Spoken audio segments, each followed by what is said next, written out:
Okay, so what we're going to try and do now is we're going to try and break down this expression that we've got, which says that the velocity at a point neighboring to a point where I know the velocity can be written in terms of this general Taylor series. And we're going to try and understand what each of the individual components of this tensor that we're calling grad of v correspond to. And so that's what we want to try and think about. And so to think about it generally, we'll think about a little material element of finite size, and I've labeled the corners of the 4 points A, B, C, and D. And those lie on streamlines, on two neighboring streamlines that maybe have values of a stream function psi and a value psi plus d psi here. And so far we've really only thought about the idea that the velocity might be a finite value given by the fact that it's tangent to the streamline. But now we've got to recognize that actually if we're actually got a little piece of finite size, that the velocity on one side is actually different than the velocity on the other side. And so we'll have to try and understand what's going to go on. And we'll think about that first of all for thinking about linear straining or linear strain rates, where I'm going to think about taking a piece of material and I'm just going to focus on this line element AB, and I'm going to think about the idea that it might move through space. And if it just moves through space, then we really don't have to worry about what's going on. But what about if the 2 points are moving apart? Then we'll need to think about the idea that it's being stretched or being strained. And you've probably learnt about strain when you were an undergraduate and you were thinking about mechanics of materials. And you probably called the strain epsilon. And so you may remember that strain is the percentage change in length divided by the original change, the original length. And so we want to think about that. But because we're interested in a fluid, we're going to have to think about the idea that it's going to have a strain rate. And so you probably called this epsilon in the past. And since we're interested in rates, we're going to put a dot over it to indicate that it's a rate of change or a rate of change of deformation. So let's take our little material element that we've got here, and we'll think about what happens to it. So if this is what it looks like at time t, by the time I've moved to a new point in space over here, then maybe the points have gone to A primed and B primed. And so we might draw that here as this is A primed. And we'll exaggerate it, but let's say that it's got to be longer like this. Okay, so we'd like to express the change in length of this new material element compared to the initial material element. And so if we put this in words, then what we might be interested in trying to evaluate is to find an expression for the time rate of change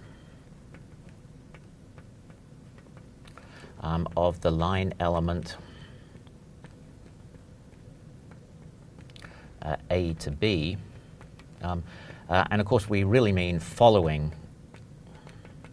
that material element.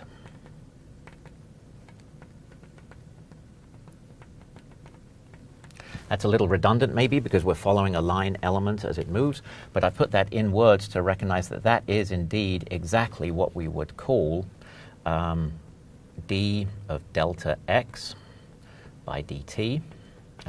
And if we're interested in a percentage change, then we might also normalize it by the initial length. And so then this is a strain divided by a time is a strain rate. And since we're going to be interested in doing this for a general coordinate system, we'll label these as x1.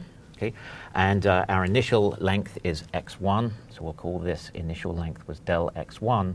And then we're interested in what is the new length of the line at this point right here. So to do that, the first thing we'll recognize is that point A moves to point A primed.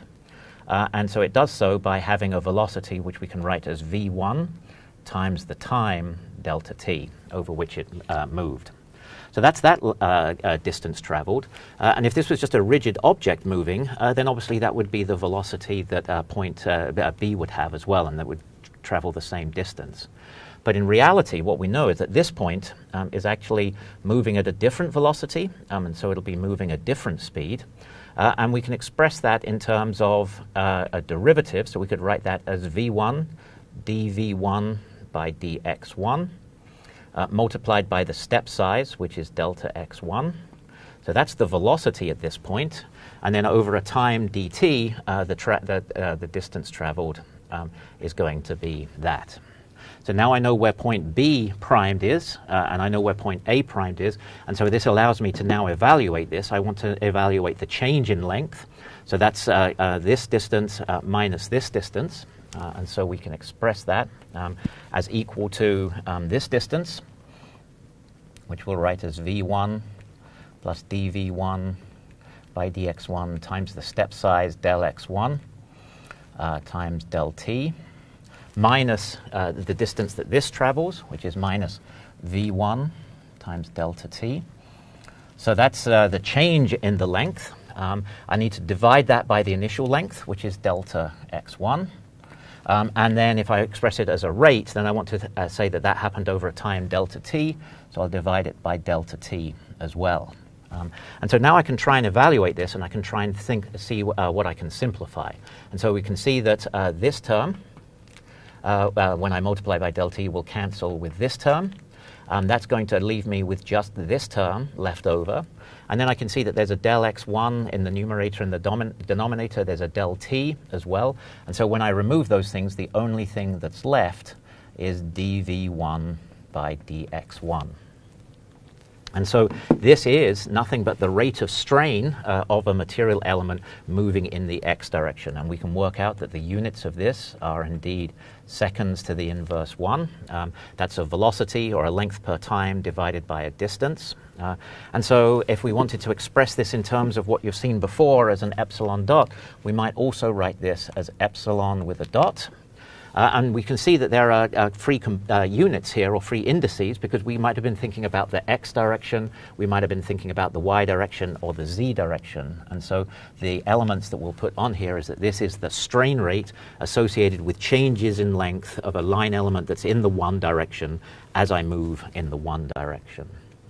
And more generally, we might say that for any general deformation, we might write it in terms of indices. We shouldn't really put an I and an I here, because that would seem to indicate that we're summing things. So we'll generally write it as epsilon dot alpha alpha, and that would be equal to, for a general component, dv alpha by dx alpha.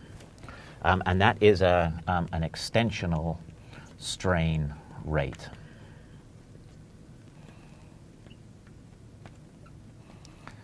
Notice that this is expressed in terms of Eulerian variables, so it's got a velocity and a position. But if you like to think about it in Lagrangian terms, then it is indeed the percentage change in length following a material element.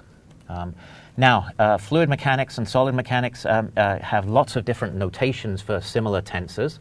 This is obviously one component of this velocity gradient tensor here. And many places will use, rather than an epsilon, they will use a gamma dot.